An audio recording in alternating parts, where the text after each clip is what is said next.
প্রিয় ছাত্রছাত্রীরা, আজকে আমি তোমাদেরকে এই ভিডিওর মাধ্যমে ক্লাস 9-এর জীবনবিজ্ঞানের যে সমস্ত প্রশ্নগুলো দেওয়া হয়েছে তৃতীয় পর্যায়ে মূল্যায়নের জন্য, অর্থাৎ থার্ড সামেটিভের জন্য 7 নম্বর স্কুলের পেজ নম্বর 369, এই 7 নম্বর স্কুলের যে প্রশ্নগুলো আছে বিভাগ ক, খ এবং গ, এই তিনটি বিভাগের এমসিকিউ এবং এক্সপেক্টেশনের প্রশ্ন, অর্থাৎ 1 নম্বর এবং 2 নম্বর প্রশ্ন, অর্থাৎ এই তিনটি বিভাগের যে সমস্ত প্রশ্নগুলো আছে সমস্ত প্রশ্নের উত্তর আমরা আলোচনা করবো আজকে এই ভিডিওর মাধ্যমে।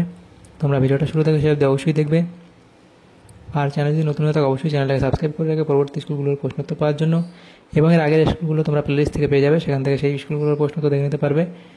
আর এই প্রশ্নোত্তরের পিডিএফ আমাদের যে টেলিগ্রাম চ্যানেল এবং আমাদের হোয়াটসঅ্যাপ চ্যানেল থেকে তোমরা পরবর্তীতে পেয়ে যাবে। ডেসক্রিপশানে হোয়াটসঅ্যাপ চ্যানেলের লিঙ্ক এবং টেলিগ্রাম চ্যানেলের লিঙ্ক দিয়ে দেওয়া হয়েছে, সেখান থেকে তোমরা যুক্ত হতে পারো। 7 নম্বর যে স্কুল, সেখানে বলা থাকে বিভাগ ক, সেখানে আমাদের 15টা প্রশ্ন আছে, 1 নম্বর করে 15 নম্বর দেওয়া হয়েছে।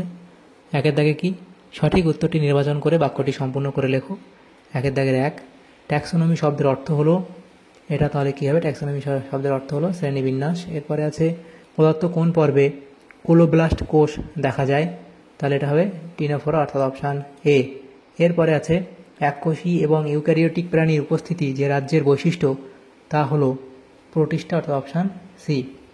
এরপরে আছে টিপ্লয়েড শস্য দেখা যায় গুপ্তবীজী উদ্ভিদে, অপশান সি। এরপরে আছে একটি ডেট্রিটাস খাদ্য শৃঙ্খলের প্রথম স্তরে থাকবে,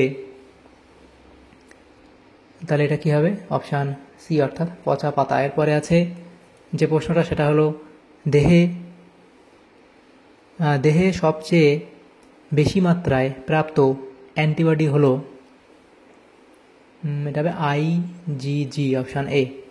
এরপরে আছে অগ্ন্যাশয় রসে উপস্থিত প্রোটিন ভঙ্গক উৎসেচক হলো, তাহলে এটা হবে কি, ট্রিপসিন। এরপরে যেটা আছে সেটা হচ্ছে রিজার্ভ পেসমেকার বলে, তাহলে রিজার্ভ পেসমেকার কাকে বলে, এটা এস এ নোড নয়, এভি নোড হবে, অপশান সি। এরপরে আছে ক্লোরোফিল গঠনে সাহায্যকারী মৌলটি হলো, ক্লোরোফিল গঠনে সাহায্যকারী মৌলটি হলো কোনটা, Mg, অপশান বি এখানে হবে সঠিক উত্তর। এরপরে আছে পপুলেশন ঘনত্ব কমায়, তাহলে পপুলেশন ঘনত্ব কমায় কি, মর্টালিটি, অপশান বি। এরপরের প্রশ্ন, কোনটি জেরোফাইট উদ্ভিদের বৈশিষ্ট্য, তাহলে জেরোফাইট উদ্ভিদের বৈশিষ্ট্য কোনটি, নিমজ্জিত, পত্ররন্ধ্র, বাষ্পমোচনের হার কম, পুরু, কিউটিকল বর্তমান, তাহলে এটা অপশান এখানে তোমাদের ডি সঠিক উত্তর হবে সবগুলি। এরপরের যে প্রশ্ন আছে দেখো, বলা আছে কি, বাস্তুতন্ত্রে কোনো এক নির্দিষ্ট সময়ে খাদ্য শৃঙ্খলের সকল স্তরের জীবের মিলিত ওজনকে বলে, তাহলে কি বলা হয়, জীবভর বা বায়োমাস বলা হয়, অপশান সি হবে তোমাদের এখানে সঠিক উত্তর। এরপরের যে প্রশ্ন আছে, VAM হলো এক ধরনের, তাহলে VAM হলো এক ধরনের কি, তাহলে VAM হলো এন্ডোমাইকোরাইজা, অপশান বি। এরপরের প্রশ্ন সেটা হচ্ছে হুপিং কাশির ভ্যাকসিনটি হলো DPT, অপশান ডি এখানে হবে। এরপরের যে প্রশ্ন আছে দেখো 15 দাগের প্রশ্ন, সেটা এখানে কি বলা হয়েছে, যে জন্মগতভাবে প্রাপ্ত অনাক্রমতা হলো, তাহলে এটা কি, অর্জিত অনাক্রমতা, সক্রিয়, সহজাত নয় কোনটি না, তাহলে অপশান সি হবে সঠিক উত্তর, সহজাত অনাক্রমতা। তাহলে এগুলো হলো। এরপরের যে প্রশ্নগুলো আছে দেখো, সেখানে বলা আছে, তাহলে এমসিকিউটাই প্রশ্ন ছিল বিভাগ কতে, সেগুলো হলো। এরপরে বিভাগ ক্ষয়ের মধ্যে যে প্রশ্নগুলো দেওয়া হয়েছে দেখো, সেখানে আমাদের কি প্রশ্ন বলা হয়েছে, এখানে আমাদের 21টা প্রশ্ন উত্তর করতে হবে, 1 নম্বর করে দেওয়া হয়েছে। নিচের প্রশ্নগুলির নির্দেশ অনুযায়ী উত্তর দাও, 2-এর দাগের প্রশ্ন, শূন্যস্থান পূরণ করা যে কোনো 5টি। তাহলে এখানে যেটা প্রথম দেওয়া হয়েছে শূন্যস্থান কি, হাঙর ড্যাশ শ্রেণীর অন্তর্গত, তাহলে সেটা হবে কন্ড্রিকথিস, তাহলে হাঙর কি হবে, কন্ড্রিকথিস পর্বের অন্তর্গত, কন্ড্রিকথিস শ্রেণীর অন্তর্গত। এরপরে প্রশ্ন, সজীব উদ্ভিদ কোষের হিল বিকারক হলো NADP, নিকোটিনামাইড, তাহলে এরা NADP ফুললাম কি, নিকোটিনামাইড অ্যাডেনিন ডাইনিউক্লিওটাইড ফসফেট। এরপরে প্রশ্ন, পতঙ্গ শ্রেণীর প্রাণীদের শ্বাস অঙ্গ হলো ট্রাকিয়া, তাহলে এটা হবে ট্রাকিয়া। তারপরের যে প্রশ্ন সেটা কি বলা হয়েছে, পরের প্রশ্নটা বলা হয়েছে যে এখানে কোনো অঞ্চল থেকে অন্য কোনো অঞ্চলে স্থায়ীভাবে জীবের গমনকে কি বলা হয়, অভিপ্রয়াণ বলা হয়, অভিপ্রয়াণ অর্থাৎ মাইগ্রেশন, অভিপ্রয়াণ বলা হয়। অ্যান্টিবডির রাসায়নিক প্রকৃতি হলো প্রোটিন, অ্যান্টিবডির রাসায়নিক প্রকৃতি কি, প্রোটিন। এরপরে আছে একের বেশি খাদ্য শৃঙ্খল পরস্পরের সঙ্গে যুক্ত হয়ে ড্যাশ গঠন করে, তাহলে কি হবে, খাদ্যজাল গঠন করে, খাদ্যজাল গঠন করে, তাহলে এই শূন্যস্থানগুলো হলো। এরপরে যেটা আছে দেখো, সত্য মিথ্যা নিরূপণ করো। প্রথম প্রশ্ন, প্রকরণ ও পরিব্যক্তি হলো জীববৈচিত্র্যের অন্যতম উৎস, ঠিক বলা আছে। নেক্সট প্রশ্ন, এ এ রক্তের গ্রুপ বিশিষ্ট ব্যক্তি এ এবং ও রক্তের গ্রুপ বিশিষ্ট ব্যক্তিকে রক্ত দিতে পারবেন, তাহলে এটা কি বলা আছে? এটা এখানে ভুল বলা হয়েছে। এরপরে প্রশ্ন 3 দাগের প্রশ্ন বলা আছে, দেখো মানুষের পপুলেশনের ক্ষেত্রে সিগময়েড বৃদ্ধি দেখা যায়, তাহলে এটা কি সত্য বলা হয়েছে। নেক্সট প্রশ্ন কি, ম্যালেরিয়া হলো ভাইরাস ঘটিত রোগ, তাহলে ম্যালেরিয়া হলো ভাইরাস ঘটিত রোগ, এটা এখানে কি বলা হয়েছে?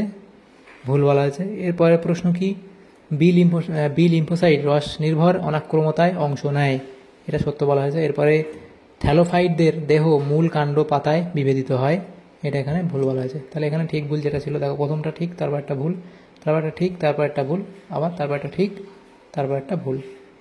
এরপরে প্রশ্নগুলো কি দেখো, সেখানে আমাদের 4 দাগের প্রশ্ন, তাহলে 3 অবধি কমপ্লিট হলো আমাদের। এরপর 4 দাগের প্রশ্নে বলা আছে, দেখো বাম স্তম্ভের সঙ্গে ডান স্তম্ভ মিলিয়ে লেখো যে কোনো 5টি, তাহলে এখানে ডান স্তম্ভ, এখানে বাম স্তম্ভ, ডান স্তম্ভ দেওয়া হচ্ছে।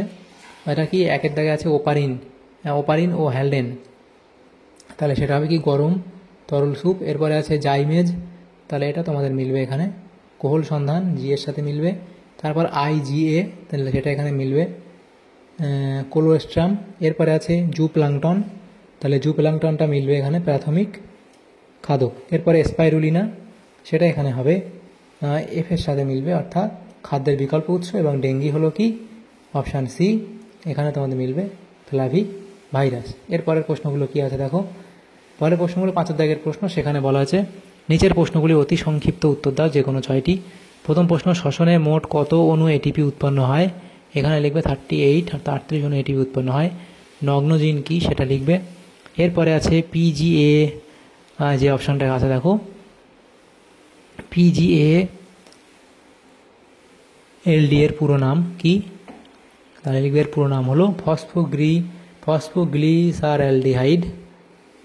এরপরে প্রশ্ন, বিসদৃশ্য শব্দটি খুঁজে বার করতে বলা হয়েছে, তো বৃক্ক, গোবিনী, মূত্রাশয়, অগ্নাশয়, এখান থেকে অগ্নাশয়টা আলাদা হবে। এরপরে আর সঠিক শব্দ বসাও, পোলিও প্রতিরোধ OPV এবং যক্ষা প্রতিরোধ, সেটা এখানে কী হবে BCG। এরপরে প্রশ্ন যেটা দেওয়া আছে দেখো, সেটা ছিল কি একটি বনভূমি খাদ্য শৃঙ্খলার উদাহরণ দাও, সেটা লিখবে। এরপরে আছে IgE অ্যান্টিবডির কাজ কি, IgE অ্যান্টিবডির যে কাজ হলো অ্যালার্জির মতো রোগ প্রতিরোধ করা, এগুলো লিখবে। এরপরে প্রশ্ন কি, যে প্রশ্নগুলো আছে দেখো এখানে, তাহলে আমাদের বিভাগ এখানে 3-এর 5 দাগেরটা হলো। তারপর বিভাগগত যে প্রশ্নগুলো আছে 12টা প্রশ্ন উত্তর করতে হবে, এখানে 2 নম্বর করে আছে, এখানে 24 নম্বর, কিন্তু প্রশ্ন এখানে আছে দেখো টোটাল 14টা প্রশ্ন আমরা আলোচনা করবো এখানে। প্রথম প্রশ্ন কি, প্রদত্ত বৈশিষ্ট্যগুলি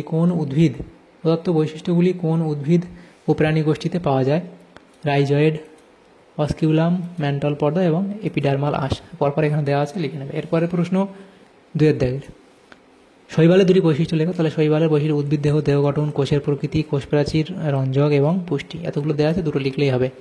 এরপরে প্রশ্ন, পালমোনারি কপাটিকার অবস্থান ও কাজ লেখো, অবস্থান এবং কাজ লিখবে। এরপরে যে প্রশ্নটা আছে দেখো, সেটা এখানে কি বলা হয়েছে দেখো, সেটা হচ্ছে যে 4 দাগের প্রশ্ন, সেটা হচ্ছে শ্বসন ও সালোক সংশ্লেষ এর 2টি পার্থক্য, তাহলে সালোক সংশ্লেষ এবং শ্বসনের 2টি পার্থক্য লিখবে।